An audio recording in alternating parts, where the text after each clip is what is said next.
মানুষ মানে এতটাই রাগান্বিত এবং মানুষ এবারে একবার মানে অভিষেক বন্দ্যোপাধ্যায়কে যেভাবে ডিম ছুঁড়েছে, তারা আক্রোশ দেখিয়েছে, এখন ডিমটাই মানে আক্রোশের একটা উপহার হয়ে গেছে।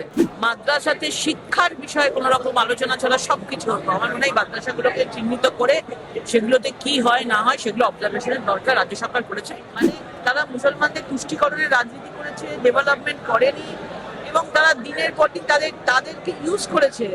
তো এবার তারাও বুঝতে পারছে আমরা কোন বিপদে চালিত ছিলাম। কিন্তু হবে, কিন্তু ঘন্টায় ঘন্টায় অ্যারেস্ট হচ্ছে, ঘন্টায় ঘন্টায় অ্যারেস্ট হচ্ছে, আরো বেশি করে অ্যারেস্ট হবে। যারা লুট করেছে তারা কেউ বাদ পাবে। চালু করা হতো, আমার মনে হয় সেখানে মাদ্রাসাতে শিক্ষার বিষয়ে কোনো রকম আলোচনা ছাড়া সবকিছু হতো। আমার মনে হয় মাদ্রাসাগুলোকে চিহ্নিত করে সেগুলোতে কি হয় না হয় সেগুলো অবজারভেশনের দরকার রাজ্য সরকার করেছে। এটা খুব বড় কাজ করেছে।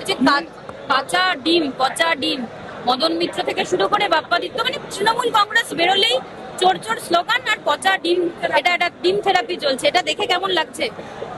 এটাই বলবো যে মানুষ মানে এতটাই রাগান্বিত এবং মানুষ এবারে একবার মানে অভিষেক বন্দ্যোপাধ্যায়কে যেভাবে ডিম ছুঁড়েছে, তারা আক্রোশ দেখিয়েছে, এখন ডিমটাই মানে আক্রোশের একটা উপহার হয়ে গেছে, আক্রোশের একটা উদাহরণ হয়ে গেছে। যে ডিম মেরে মানুষকে বোঝানো যে তুমি মানুষ, মানে মানুষকে তোমরা দিনের পর দিন বোকা বানিয়েছো, ঠকিয়েছো এবং লুট করেছো।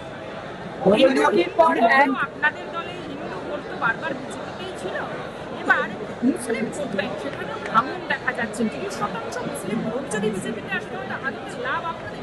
দেখুন হবেই, মানে তারা মুসলমানদের তুষ্টিকরণের রাজনীতি করেছে, ডেভেলপমেন্ট করেনি এবং তারা দিনের পর দিন তাদেরকে ইউজ করেছে। তো এবার তারাও বুঝতে পারছে আমরা কোন বিপদে চালিত ছিলাম। হিন্দুরা তো একসাথে হয়েছেই, সেটা দেখতে পেয়েছেন এই ভোটে, কিন্তু মুসলমানরাও বুঝে গেছে যে এই 30% লোকও বুঝে গেছে যে ওনার সঙ্গে থেকে আর লাভ নেই। আমাদের এবারে মানে নেতাকে বদলাতে হবে, আমাদের নীতিকে বদলাতে হবে। এই জন্য তারা ভেবেছে যে যেখানে বিকাশ হচ্ছে সেখানে যাওয়া ভালো। আমরা তো সবকা সাথ সবকা বিকাশ চেয়েছি, কোনো অসুবিধা নেই, তারা আমাদের সাথে আসুক। আমরা কোনো ভেদাভেদের তুষ্টিকরণ রাজনীতি আমরা করব না। এই যে একের পর এক কাউন্সিলর এবং নেতা অ্যারেস্ট হচ্ছে, সেটাকে কিভাবে দেখছেন? মানে তৃণমূল মানেই অ্যারেস্ট হবে, তৃণমূল মানেই চোর, তৃণমূল মানে স্লোগানটা শোনা গিয়েছিল, হবে, কিন্তু ঘন্টায় ঘন্টায় অ্যারেস্ট হচ্ছে, ঘন্টায় ঘন্টায় অ্যারেস্ট হচ্ছে, আরো বেশি করে অ্যারেস্ট হবে। যারা লুট করেছে তারা কেউ বাদ পাবে।